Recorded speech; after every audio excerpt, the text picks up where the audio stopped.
The day was my birthday. At 32 years old I had it planned for months. A nasty divorce and severance check from a lost job meant nothing. Nothing to stop this day. I woke out of my parents' basement and hopped in my truck. I had no idea how I was going to make the payment, yet today was not to worry. All my troubles would soon be over. After several stops and a mile's drive I pulled into the Cabana Inn. It was a dingy place known for drug overdoses, drunk stumbling, and sheets you wouldn't dare point a black light. For me, however, it was perfect. I dropped my supplies off on the cheap nightstand and readied my closet. Bare copper hangers and an iron coat rack stuck in concrete. I set up my things, leaving the door open to lay on the bed and eat dinner. Burnett's vodka and Fritos chili cheese. Half of the bottle went into my favorite Steiner from my backpack with Sprite and a squeeze of lemon. It was a drink my best friend and I shared for years. That was before he died of an overdose mixing heroin and meth. If only you could see me now. I laughed to myself, drinking alone in my room. I closed the tacky nightshades, covering the window in sewn floral patterns and vagaries of a Spanish getaway. Then it was out the door to a setting sun outside.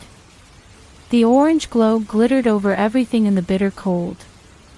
Snow was black from gas and soot as the whole state stank from the smell of the sugar beet factory miles away.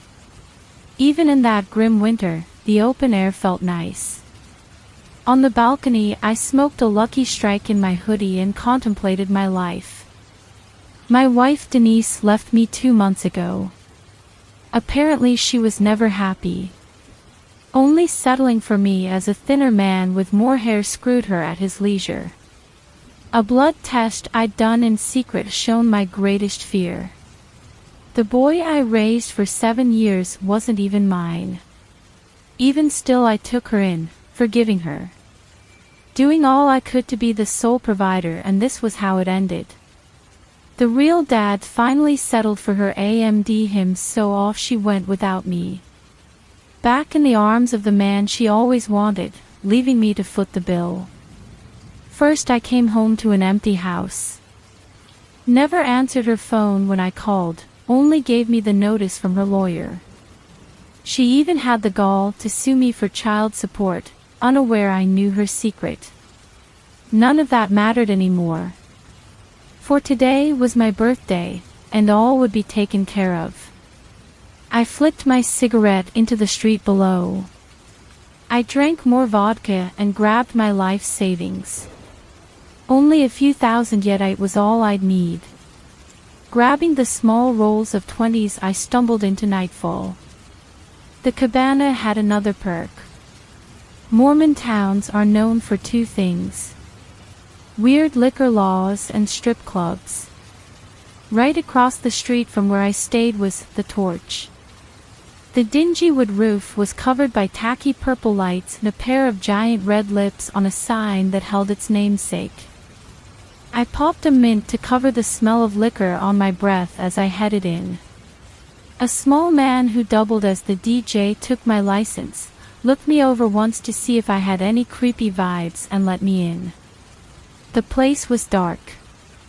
Ultraviolet and neon lined everything, and the seats were of fake leather in supple reds and purple. Beautiful women in lingerie danced for truckers and cubicle rats alike. All of them standing around in slobbering awe with dollars in their hands. I sat at a bar that served only soda, ordering a Sprite. As I sat, a woman came on cue and tried to make small talk. She was chubby with a mole on her face, but her breasts were squished together and oiled on display. She did her best to pretend to find me interesting and asked if I wanted a dance for 20. Any other time I'd have said sure, but I was here for one. It was then I found her on the stage. A gorgeous woman with black hair danced around the pole. Her wide hips swaying in lithe curves without the lump of excess weight. With all the grace of a ballerina she spun around, the body glittered sparkling as she danced. She was perfect. Ignoring the first girl, I found a seat before the dancer and laid a 20 out before her. She crawled over, picking it up with a stride before purring in my ear. "What your name?" "Michael, what yours?" The alcohol on her cherry blossom lotion sent my head spinning as I tried to keep my composure. "Giselle," she replied as she rolled on her back, draping her legs around me to pull me in. "You want to dance, baby?" I gasped out my reply in my arousal. "How about any hour?" She thought for a moment and smiled. "Sure. Let me take care of these guys, and I'll see you when I'm done." With that, she slid with grace to the next man, putting down a 5, eager for her attention. I went back to the bar and waited. She talked me up when she was done, just as the one before, now leading me to the private booth. Hour after hour I paid for her time. The saddest thing was her fake kindness was far sweeter than the bitter resentment I got from my wife. The stripper was soft and kind, asking about my day as if she cared.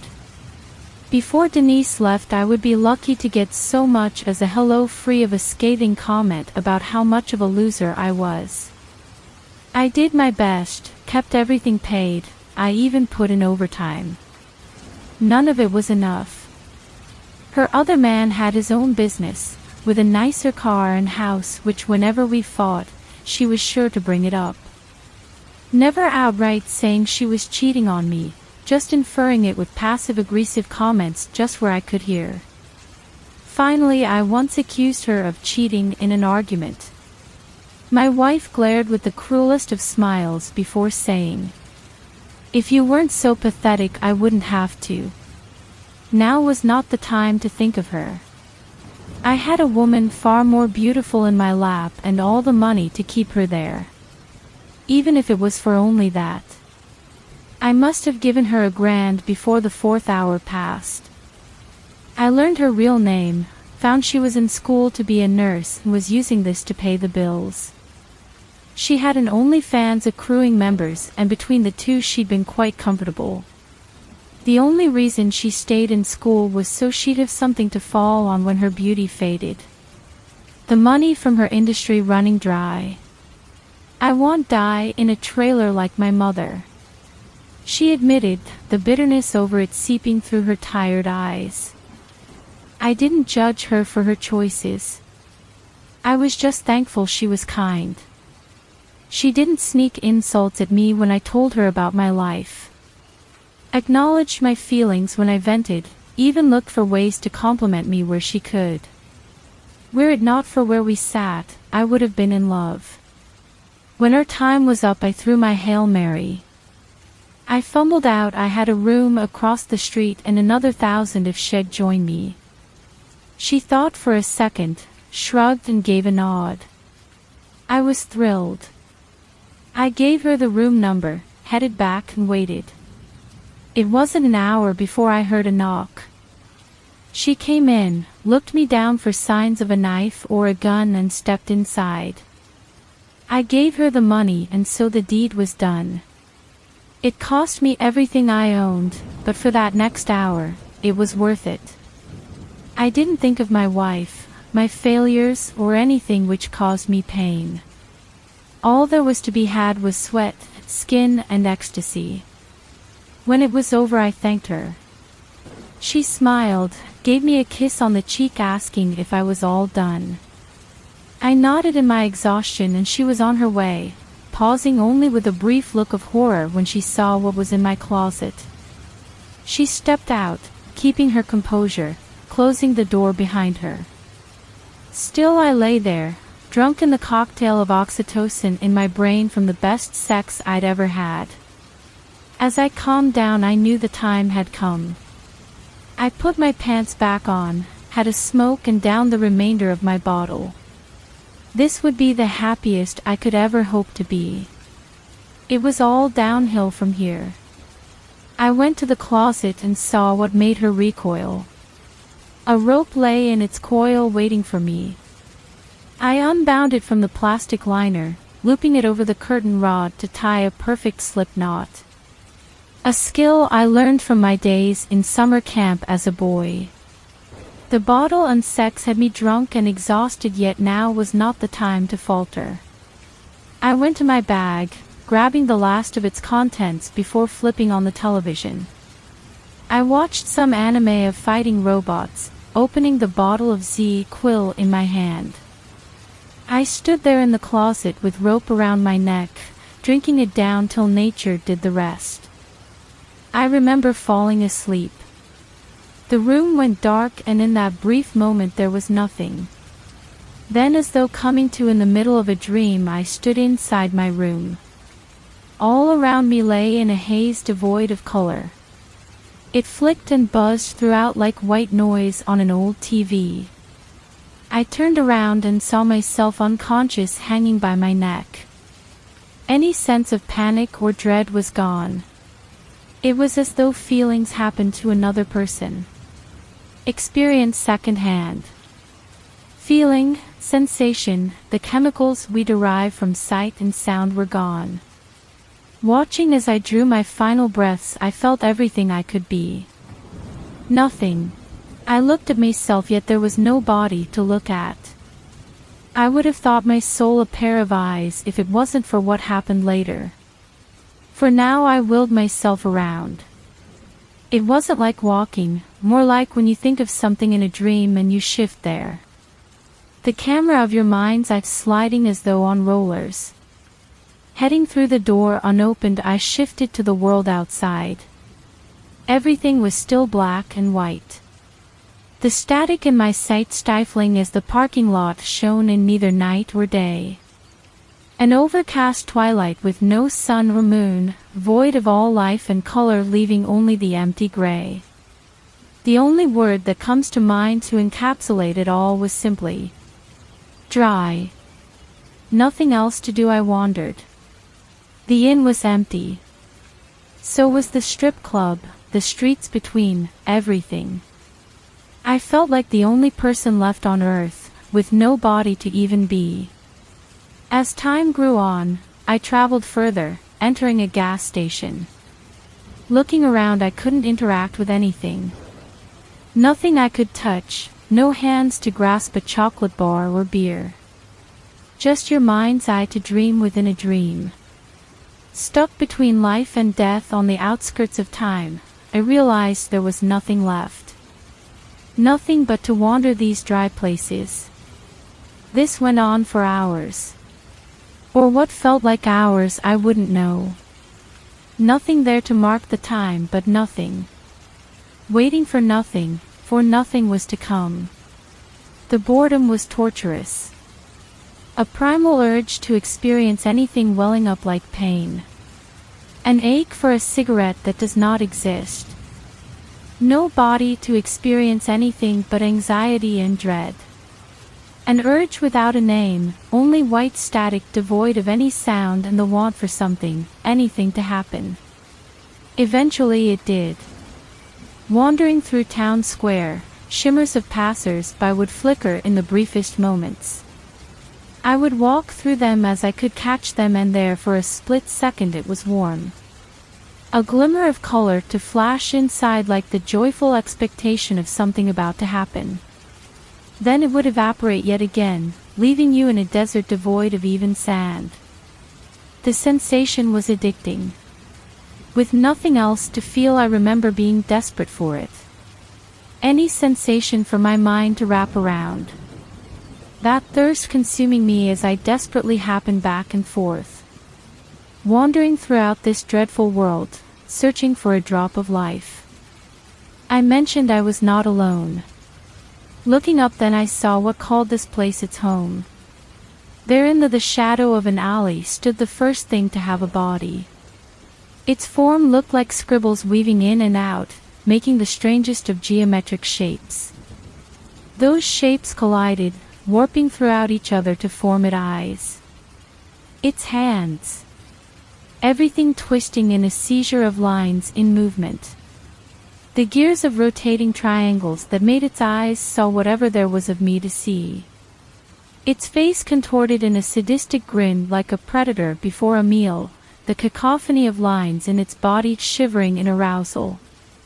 I turned to run, yet with preternatural speed it was upon me. My senses dropped to the floor as it ripped its way inside of me. I may not have seen a body for me to have, but that did not stop its violation. It ripped and crawled and rolled around within me. The sick sensation of my very being no longer my own. A defilement within my soul, as I now had the ability to feel emotion. Those being pain, discomfort, and despair. It radiated everywhere, all my being now shuddering in revulsion. When I no longer had the strength to fight, laying there frozen to experience its torment, it stopped. That demon rose above me, still grinning all the wider with hatred in its twisting form. The clockwork devil spoke without a word. The command was simple as it forced its message in me. Run. In terror I had done so. I fled as the revulsion dripped from my soul without a body there to scrub. The defilement and shame mingling within me. I ran with no legs, it trotting slow behind me. In that panic as I fled, I came to the horrid realization that this was all there was. A space outside of hell and heaven. Devoid of any sensation for this creature to experience but its own sick sadism. Nothing left but to hunt me for all eternity. Still I ran. No eyes to sob the sorrow shuddering out of me as I was alone within this place. Hiding in the dark of empty buildings, that creature there behind me, wandering to find me yet again. This went on for what could have been days. I would run. It would find me. The nothingness within me would be replaced with the pain of that thing to have its way. It had nothing better to do than hunt and harm me it did. Hiding in the darkness, I turned inside a home. Realizing without meaning to I was standing in my friend's old house, the one who overdosed. In my panic I must have fled to the one place in the world I would have felt safe. My sorrow now subsided for a hope in the comfort of lost memories. I entered my friend's room and there before me was a shadow.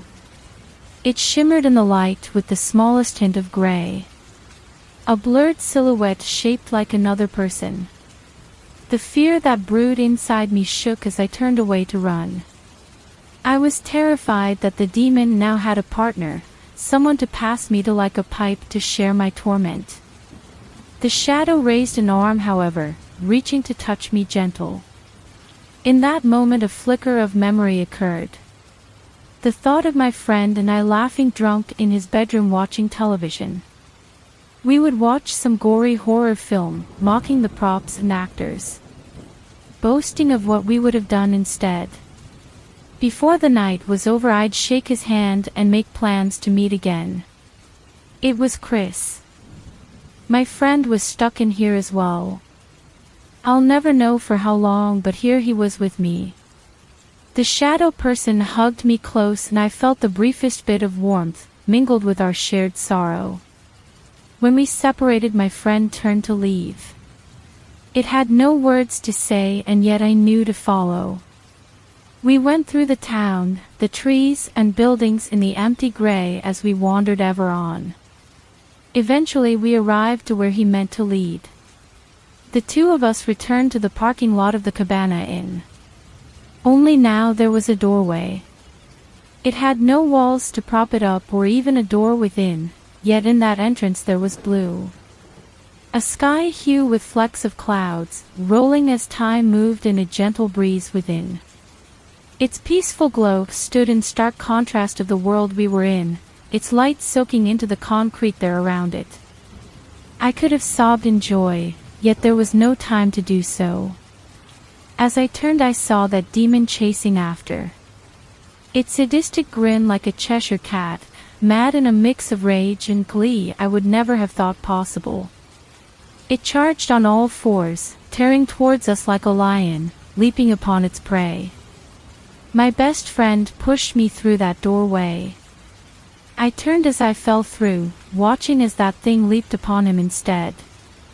I awoke on a stretcher.